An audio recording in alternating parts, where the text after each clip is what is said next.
Today, the question of what God is complex and multifaceted. There are many different ideas about God, and everyone is entitled to their opinion. Despite this, there are some common features that occur in many representations of God. God is one of the most mysterious and exciting topics that people have always been interested in. There are many different ideas about what God is, and everyone is entitled to their opinion. From the point of view of religion, God is the supreme being who created the universe and man. God is the source of love, goodness, and justice, punishes people for violating biblical laws, and encourages them to comply with them. From the point of view of esotericism, God is not a person, but a state of consciousness.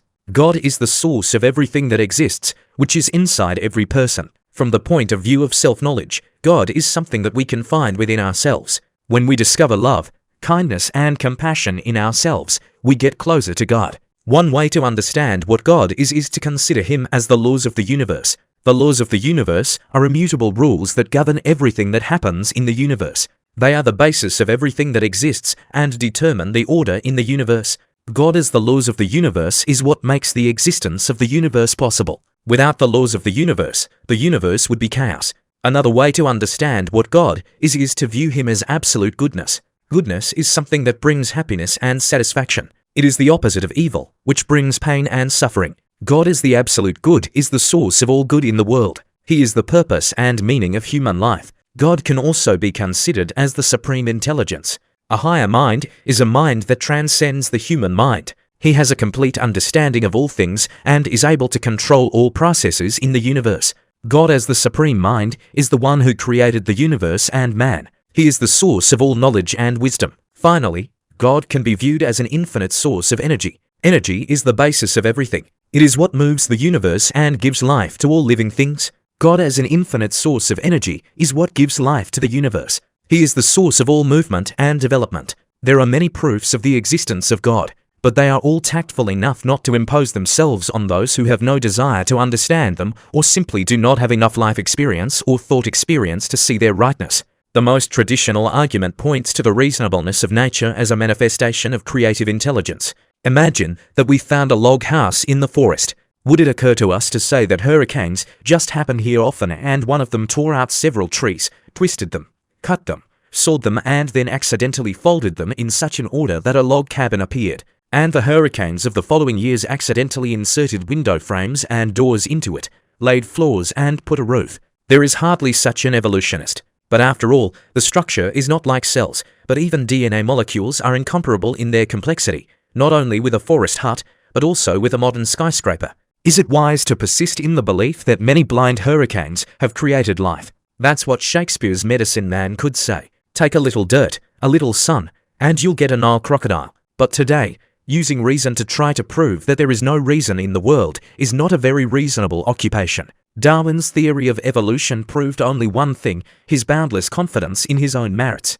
What did Darwin see as the engine of progress? In the struggle of species for survival and in natural selection. Both, of course, exist, although modern ecology says that species cooperate rather than fight, and Darwin too hastily transferred the mores of early capitalist society into nature. But it's impossible to explain everything by natural selection, and mutations can't explain much here. They undoubtedly exist, but if they are only random, then they are nothing more than a series of hurricanes. It is more likely that a hurricane sweeping through an airplane cemetery will assemble a superliner than random mutations. Hurricanes of the molecular level will create a living cell or a new species. After all, in Neo-Darwinism, the theory of evolution looks like this. If you beat a black and white TV with your fist for a long time, it will eventually turn into color. Does this prove that there is a God? No, it just proves that one cannot claim with impunity that science has proved that there is no God. This proves that a superhuman mind is at work in the world, and he proves it by pointing out only the terrible, inhuman absurdity of the opposite statement. And whether a person identifies this mind with the God of the Bible is already a matter of his intimate and completely free choice. Or another argument is cosmological. Everything that exists has a reason. The world exists too, and that means he must also have a reason for his existence. What can be outside the material world? Only the spiritual world, in which there are no causes, but there is freedom, and which therefore does not itself need any higher reason outside of it. But that's not a mathematical proof. Rather, it is an aesthetic argument. If a person has some philosophical taste, if he feels the aroma of the words being and creation, he will feel the disharmony, the unattractiveness of the opposite assumption. In any case, Georg Hegel called the attempt to build an endless series of Matryoshka universes, which insanely and senselessly, mechanically aimlessly generate each other, bad infinity. As it is easy to see, all arguments about the existence of God are based not on statements, but on bringing the opposite opinion to absurdity. Have you ever wondered what kind of world you have settled yourself in with your own unbelief? The most interesting argument, it is called ontological, speaks simply. There simply cannot logically be no God. That is, to say the phrase God does not exist means to say a logical contradiction, because the sign to exist is included in the logical definition of the Supreme Being. You say you can't prove anything like that, and you will be wrong. There are three things in the world to which such a proof applies. First of all, it's me. Remember Cartesian I think, therefore I exist. This was just an attempt, despite total skepticism and doubt, to prove that at least something really exists, and not some kind of dream. If I doubt the existence of myself, then I already exist, because if I didn't exist, there would be no one to doubt. To say I don't exist is to say absurdity. It means that I really am. Secondly, such a course of argumentation is applicable to existence as such. To say being does not exist is also to say nonsense. And God is an absolute being,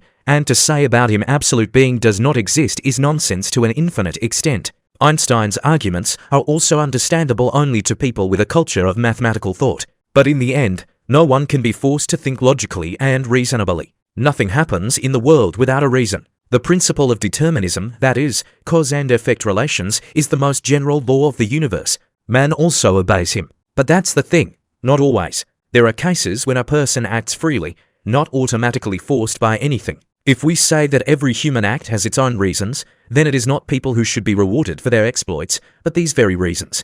So we have two facts. First, everything in the world lives according to the law of causality. The second is that man, in rare moments of his freedom, does not obey this law. And there is another principle. On the territory of a given state, only those persons who have the right to extraterritoriality, that is, the diplomatic cause, do not obey its laws. So, man does not obey the basic law of our universe. This means that a person is not a part of it. We have the status of extraterritoriality in this world. We are messengers. We are the ambassadors of a different, immaterial world in which the principle of freedom and love, not the principle of determinism, operates. There is a being in the world that does not obey the laws of matter, and we are involved in it. We are free, which means God exists. In general, evidence of the existence of God should not be given excessive importance. A faith that is pulled out by the pincers of arguments is worth little. The existence of God is not being proved, but is being shown. A person does not become a Christian because someone has pinned him to the wall with evidence. It's just that one day he touched the shrine with his own soul, either himself or, as one Orthodox theologian said, no one would ever become a monk if one day they did not see the radiance of eternal life on another person's face. The Church does not seek to prove the existence of God. The way to prove it is different. Blessed are the pure in heart, for they will see God. That's what Christ said. And 1500 years later, Pascal will advise a familiar skeptic. Try to strengthen your faith not by multiplying the number of proofs, but by reducing the number of your own sins. Theology is an experimental science. A believer differs from an unbeliever in that his range of experience is simply wider.